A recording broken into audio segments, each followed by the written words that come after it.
Under cover operations के अंदर जब किसी को भी भेजा जाता है तो उसके ऊपर पूरी एक्सरसाइज की जाती है। 4 बच्चों की माँ होना, 4 बच्चों को साथ लेके आना। अब आप लेडी को तो जेल भेज सकते हैं, तो उन बच्चों को थोड़ी जेल भेज पाओगे। तो बहुत सारी एक्सरसाइज की गई है, इसके ऊपर बहुत सारी स्टडी की गई है। बहुत सारे हमारे देश के कहते हैं जो कानून हैं, देश के जो लोग हैं, देश के लोग सोचते कैसे हैं, उन सब के ऊपर स्टडी करके ही तो प्लांट किया जाएगा। जब आप किसी को प्लांट करते हैं तो आप पूरा का पूरा कहते हैं इन्वेस्टिगेट और एनालिसिस करते हैं। तो एनालिसिस में यही है कि 4 बच्चों को अगर वो लेके जाती है तो जेल भेजना सरकार के लिए मुश्किल होगा, क्योंकि उसके साथ 4 बच्चे हैं। साथ में सिंपैथी बनेगी, साथ में हिंदू धर्म को अपनाने की वो जब बात करेगी तो हिंदू के जो कहते हैं ठेकेदार बनते हैं, जो भी कहते हैं पार्टीज़ हैं, वो उसकी तरफ आ जाएंगी। ये सारी की सारी स्टडी यही तो कहती है, और सब सही तो हो रहा है। आप खुद सोचिए कि एक लेडी इलीगल माइग्रेंट हमारे देश में होती है, हम उसको डिपोर्ट नहीं करते, हम उसको जेल नहीं भेजते, हम सिर्फ बात क्या करते हैं, प्यार की मारी बेचारी। अरे प्यार की मारी बेचारी, उसको पूरी दुनिया में और कोई प्यार करने वाला नहीं मिला। हमारे जो दो देशों के अंदर प्रॉब्लम्स चल रही हैं, वहीं पे उसको प्यार करने वाला मिला, और वो प्यार करने वाला मिला जिसका कोई बैकग्राउंड नहीं है। 13,000 रुपये नौकरी करने वाला आदमी, वो 6 लाख की कहते हैं टिकटें खरीदती है ट्रैवल करते हुए, उसके पास पैसे की कमी नहीं, वो खूबसूरत है। सचिन मीणा उसके साथ कहीं भी स्टेटस से उसका मैच नहीं करता। आने वाले 5-10 साल बाद वो अगर कोई भी ऐसी एक्टिविटी करेगी जो देश के विरुद्ध हो, तो सचिन मीणा जैसे लोग उसको नहीं रोक पाएंगे। सचिन मीणा की कहते हैं कोई हैसियत नहीं है कि उस लेडी को वो किसी तरीके से भी रोक सके। मैं मर जाऊंगी, मैं नहीं जाऊंगी, मैं जेल में ज़िंदगी भर काट दूंगी, मैं इसी आदमी के साथ जीऊंगी, इसी आदमी के साथ मरूंगी। ये सारी मोहब्बत 4 बच्चों की जो माँ है अपने गुलाम हैदर जैसे हस्बैंड को डिच कर रही है। क्या दिखता नहीं कि गुलाम हैदर जैसे इंसान दुबई में जाकर कमा कर उसको पैसा भेज रहे थे और वो उसी पैसे से प्रॉपर्टी खरीद रही थी। वो इंसान कितना शरीफ होगा अगर हम रियलिटी में चले जाएं, हम ये मान के चलें कि ये प्यार मोहब्बत का ही मामला है। तो क्या प्यार मोहब्बत के मामले में अडल्ट्री, डिच करना, बेवकूफ़ बनाना, ठगना, ये सब कुछ नहीं है? क्या उस लेडी की अपनी प्रॉपर्टी थी जिसको उसने बेचा? क्या उस लेडी के पास अपने पैसे थे जिस पैसे से उसने ट्रैवल किया, दुबई आई और सब कुछ किया? वो लेडी ये बोलती है कि मैं अनपढ़ हूँ, उसके बावजूद वो कंप्यूटर को इतना अच्छा ऑपरेट कर लेती है, इतनी अच्छी लैंग्वेज बोल लेती है। क्या हिंदू धर्म को अपनाना इतना आसान है कि वो सुबह से लेकर शाम तक जितने भी मीडिया में इंटरव्यूज़ देती है, हर मीडिया में इंटरव्यू देने के बावजूद उसके मुंह से एक उर्दू का शब्द नहीं निकलता?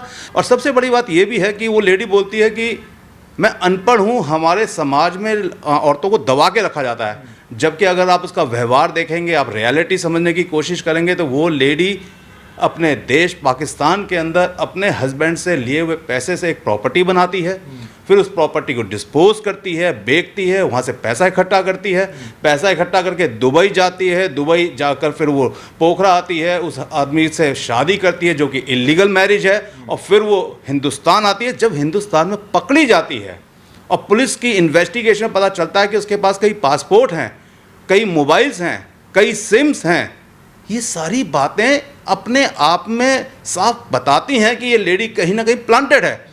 और मुझे ऐसा लगता है इस लेडी को डिपोर्ट नहीं करना चाहिए।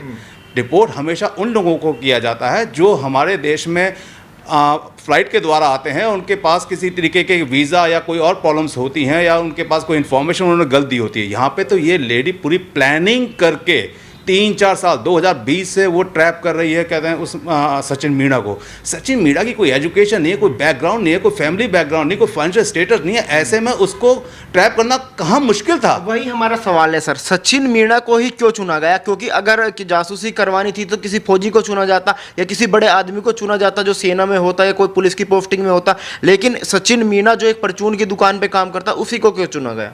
देखिए, इसमें कोई दो राय नहीं कि कोई लेडी अगर किसी आर्मी ऑफिसर या किसी हनी ट्रैप हो रहे हैं, हनी ट्रैप में आर्मी ऑफिसर्स को कहते हैं ट्रैप किया जाता है, लेकिन ट्रैप करने के बाद एक लिमिटेड तक इन्फॉर्मेशन लेने के बाद उसको छोड़ दिया जाता है, क्योंकि उन लोगों के ऊपर ऑलरेडी उनके डिपार्टमेंट, उनके पुलिस, उनकी इंटेलिजेंस की नज़र होती है। सचिन मीणा जैसे लोग सिर्फ और सिर्फ एक कहते हैं पपेट बॉय हैं कि इनके द्वारा आप हिंदुस्तान में एंट्री कर गए हैं। कौन कहता है कि कहते हैं उसके साथ वो रहेगी? आज कहते हैं वो अपने गुलाम हैदर को कहते हैं हस्बैंड को डिच कर रही है। अब ये भी नहीं पता कि गुलाम हैदर को डिच कर रही है, गुलाम हैदर भी इस पूरी स्टोरी के अंदर कहीं प्लांटेड है, और ये लोग मियाँ बीवी ने एक स्टोरी बनाकर इस कहते हैं हमारे पूरे देश को बेवकूफ़ बनाया हो। देखिए, मैं मानता हूँ, हमारा देश भी ये मानता है कि हम लोग प्यार के कहते हैं पक्षधर हैं, हम प्यार के कहते हैं विरुद्ध नहीं हैं। हम लोग किसी लेडी की आंखों में आंसू देखने के बाद उसके पीछे की सच्चाई को भी भूल जाते हैं, उसके पीछे के झूठ को भी भूल जाते हैं। हम सिर्फ उसके आंखों में जो आंसू भरा उसके के आसपास घूम के रह जाते हैं।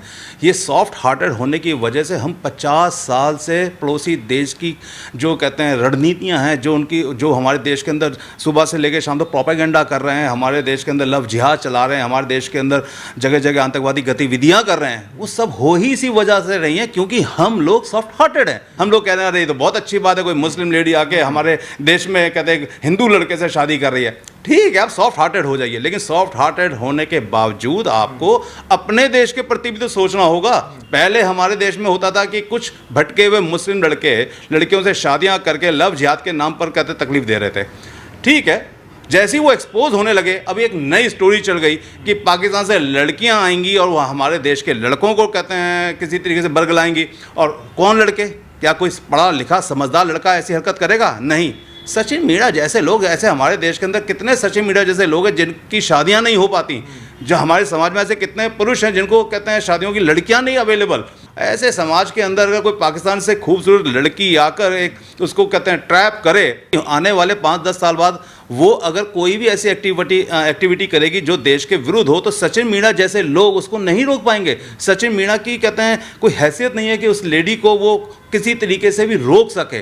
तो ऐसे सचिन मीणा जैसे ही लोग कहते हैं इनके सॉफ्ट टारगेट होते हैं। और मुझे ऐसा लगता है कि इसके पीछे बहुत डेप्थ इन्वेस्टिगेशन करनी चाहिए। और एक सबसे बड़ी बात, वो नेपाल आती है, नेपाल आके सचिन मीणा से बात करने के लिए वहाँ की नेपाली लेडीज़ को वो किसी तरीके से बरगलाकर उनसे हॉटस्पॉट लेती है। हॉटस्पॉट्स लेने के लिए क्योंकि उसको कहते हैं इंटरनेट पे बात करनी थी। ये अपने आप में बहुत संगीन कहते हैं इन्वेस्टिगेशन, मतलब बहुत डेप्थ में जाना पड़ेगा कि उसने ऐसा क्यों किया। क्योंकि उसके पास अपने सिम थे, अपने मोबाइल थे, वो तो अपना हॉटस्पॉट ले सकती थी। वो जिस होटल में ठहरती उस होटल से हॉटस्पॉट ले सकती थी। शायद उसने अपने आप को एजेंसी से बचाने के लिए हॉटस्पॉट लेकर सचिन मीणा से बात की होगी। क्योंकि जब उसको देश में आना था तो देश में आने के लिए सचिन मीणा से जो कन्वर्जेशंस हो रही होंगी वो बहुत सीक्रेट कन्वर्जेशंस हैं। क्योंकि नेचुरली अगर वो पकड़ में पहले आ जाती तो उसके ऊपर इंटेलिजेंस की नज़र पड़ जाती है और इन्वेस्टिगेशन के द्वारा पता लगाया जा सकता था कि ये वहाँ की जासूस है या नहीं। तो उसने वो कन्वर्जेशन ना पकड़ में आए, वहाँ की नेपाली लेडीज़ को एक तरीके से ट्रैप किया और उनसे कहते हैं हॉटस्पॉट लिया। जो लेडी अनपढ़ हो, पाकिस्तान जैसे समाज में पली बड़ी हुई हो, जिसके हस्बैंड एक छोटी सी नौकरी करके वहाँ से पैसा भेजते हैं, वो इतना बड़ा कहते हैं गेम प्लान अकेले तो नहीं कर सकती। हमें ऐसा लगता है कि उसके पीछे इंटेलिजेंस एजेंसीज़ का तो हाथ है ही। क्योंकि दुबई जाना, दुबई से नेपाल आना और नेपाल से फिर अपने हस्बैंड को हॉटस्पॉट लोगों के लेकर ट्रैप करके लोगों को उनके हॉटस्पॉट लेके बात करना, ये सारी चीज़ें हमेशा और कहते हैं इशारा कर रही हैं कि कहीं ना कहीं कुछ ना कुछ ऐसा फिश है जिससे इसको क्लीन चिट तो नहीं दी जा सकती। और सबसे बड़ी बात यह कि उसकी शादी इलीगल है। भाई जब गुलाम हैदर ने, कल मैं जब टीवी चैनल्स पे था तो टीवी चैनल्स पे हमारी आमने सामने बात हो रही थी, कहते हैं सीमा हैदर से और गुलाम हैदर से। तो उनसे जब बात हुई तो गुलाम हैदर ने कहा मैंने आपको डाइवोर्स नहीं दिया।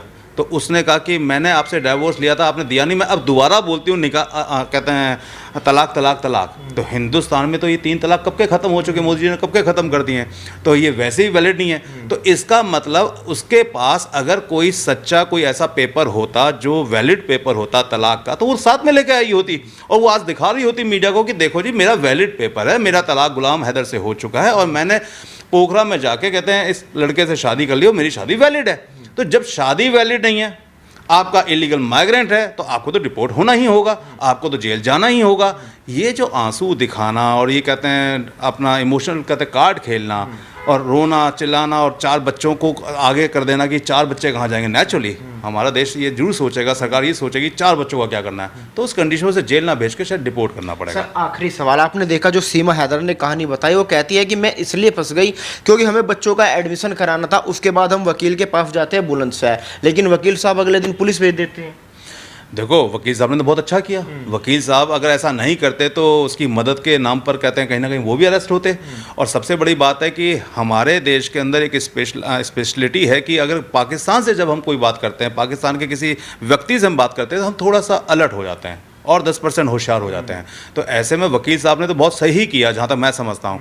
लेकिन ये भी समझना है कि आपने स्कूल में एडमिशन लेना है, आपने ये सब करना है, हमें सब समझ में आ रहा है कि आप यहाँ के परिवेश के अंदर, हिंदू समाज के अंदर अच्छी तरह स्टेबल होना चाहती हैं, और स्टैब्लिश होने के लिए आपको एक आदमी चाहिए था, आपने वो चुन लिया। वो ऐसा आदमी चुना जो आपके कभी कहते आपका कोई विरोध नहीं कर सकता।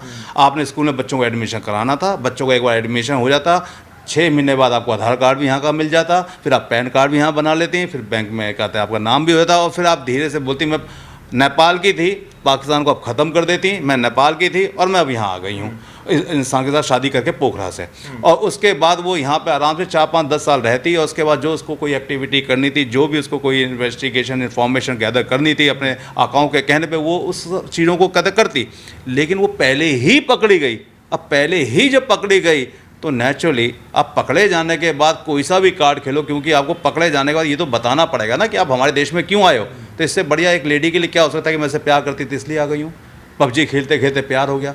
सुना है कभी आपने कि एक अनपढ़ आदमी 13,000 रुपये कमाने वाले आदमी से पबजी खेलते खेलते खूबसूरत कहते हैं लड़की को प्यार हो गया, और वो सब कुछ छोड़ के, ये शादीशुदा हस्बैंड, अपने हस्बैंड को छोड़ के, उसे बिना तलाक लेके, उसकी सारी संपत्ति को बेच करके, सारा पैसा इकट्ठा करके इस देश में आ जाए। 4 बच्चों को लाने का तरीका एक वजह यही थी कि 4 बच्चों को आगे कर दो, जिससे कि सिंपैथी कार्ड अच्छे से अच्छा खेला जा सके। बहुत बहुत धन्यवाद सर बातचीत करने के लिए।